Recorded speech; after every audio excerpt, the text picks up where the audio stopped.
Vou tentar ser sucinto, porque o papel da Ordem na sociedade só por si justificava um congresso, não um congresso como a Ordem dos Advogados tem organizado, mas um congresso em que se refletisse e que se aproveitassem essas reflexões para tomar as medidas necessárias para a reforma da Ordem dos Advogados. A Ordem dos Advogados não é um sindicato, a sua função não visa defender os interesses dos advogados. A Ordem dos Advogados tem uma função social de defesa do Estado de Direito democrático, de defesa dos direitos, liberdades e garantias do cidadão, de colaboração na administração da justiça, de colaboração no acesso ao direito. E esta função social da Ordem dos Advogados está em crise. Está em crise quando o Estado afasta os advogados da prática de um grande número de atos jurídicos. Ou seja, o cidadão, quando pratica um ato jurídico, vê a formação da sua vontade inquinada por não ter um auxílio técnico necessário. E, na prática, nós vemos que o cidadão economicamente mais favorecido tem o auxílio de um profissional e aquele cidadão economicamente menos abastado não tem o auxílio de um advogado. Ou seja, voltamos ao tempo da história, não em que a advocacia foi banida, mas em que a advocacia estava acessível apenas àqueles que financeiramente são mais favorecidos. A concepção de justiça da nossa sociedade deixou-se ultrapassar por interesses económicos, a advocacia deixou-se ultrapassar pelos jogos de interesse na nossa sociedade. E este é um papel que a advocacia tem que voltar a assumir para ser um alicerce na administração da justiça em Portugal.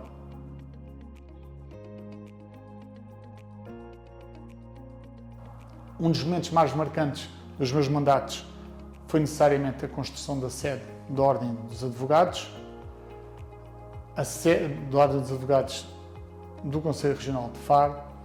A Ordem dos Advogados funcionava num último piso, em 2 ou 3 salas de um tribunal onde inclusivamente chovia, e em 2001, no mandato do Dr. Valério Bexiga e em que era bastonário do Dr. António Pires de Lima, foi adquirido um espaço. Posteriormente, em 2003, no mandato do Dr. António Cabrita, enquanto Presidente do Conselho Regional, e do Dr. José Miguel Júdice, enquanto bastonário, foi contraído um empréstimo para a realização das obras. Entre 2003 e 2013 não foi possível concretizar, por vicissitudes várias que não cabe aqui, neste momento, elencar, mas então em 2013 foi possível concretizar a construção da sede da Ordem dos Advogados, designadamente do Conselho Regional de Faro da Ordem dos Advogados.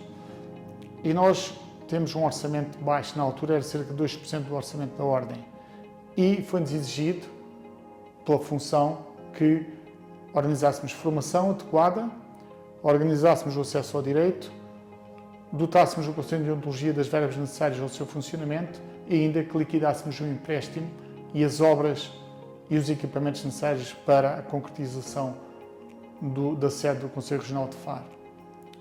E fizemos um trabalho conjunto, ou seja, foi possível darmos formação de grande qualidade graças aos outros conselhos regionais, que nos dotaram dos formadores, em que apenas tivemos que pagar as deslocações. As delegações têm orçamento próprio, abdicaram do seu orçamento para dotar o Conselho Regional de verbas acrescidas para fazer face a esta realidade. Enquanto todos os conselhos de deontologia do país tinham instrutores, o Conselho de Deontologia de Faro apenas tinha um instrutor e abdicou desse instrutor, ou seja, acarretou mais trabalho aos membros do Conselho de Deontologia. As inquirições em Faro, que não temos delegação, eram feitas pelas delegações de limítrofes. Foi um trabalho concertado e conjunto de vários órgãos e de todos os advogados no intuito de concretizarmos o Conselho Regional, a sede do Conselho Regional de Faro. Este momento é marcante não tanto pela obra em si, mas por mostrar que foi possível que, se trabalharmos todos em conjunto em prol da advocacia, nós podemos atingir objetivos que à partida seriam inalcançáveis. E esta concertação interna tem que ser adotada pela Ordem no seu todo.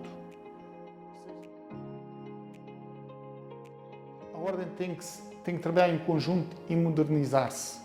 Nós hoje temos realidades que são realidades que não existiam há 50 anos. Existem vários tipos de advocacia. Existe o advogado da empresa, existe o advogado da pequena, grande e média sociedade de advogados. Existe o advogado que vive exclusivamente da arbitragem. Existe o advogado que vive exclusivamente do apoio judiciário. Existe o advogado de prática isolada, o advogado reformado, o advogado que não tem escritório. E perante todas estas realidades, a Ordem tem que se adaptar em termos das suas regras. Um exemplo, a discussão pública das questões profissionais. A lei que existe hoje em dia era a lei que foi aprovada com o Estatuto de 84. Praticamente é a mesma lei. Desde essa altura surgiram as televisões privadas, TVI, a SIC, CMTV. Houve uma mediatização da justiça. Surgiram as sociedades de advogados internacionais que se instalaram em Portugal com práticas agressivas de marketing e de angariação de clientela. E, no entanto, as regras da nossa Ordem mantiveram-se quase inalteráveis. Surgiu no acesso ao direito. Há 50 anos atrás, nós tínhamos uma verba que vinha dos processos judiciais. O Estado tirou-nos essa verba. No entanto, continuamos a praticar todos os atos necessários de auxílio ao acesso ao direito.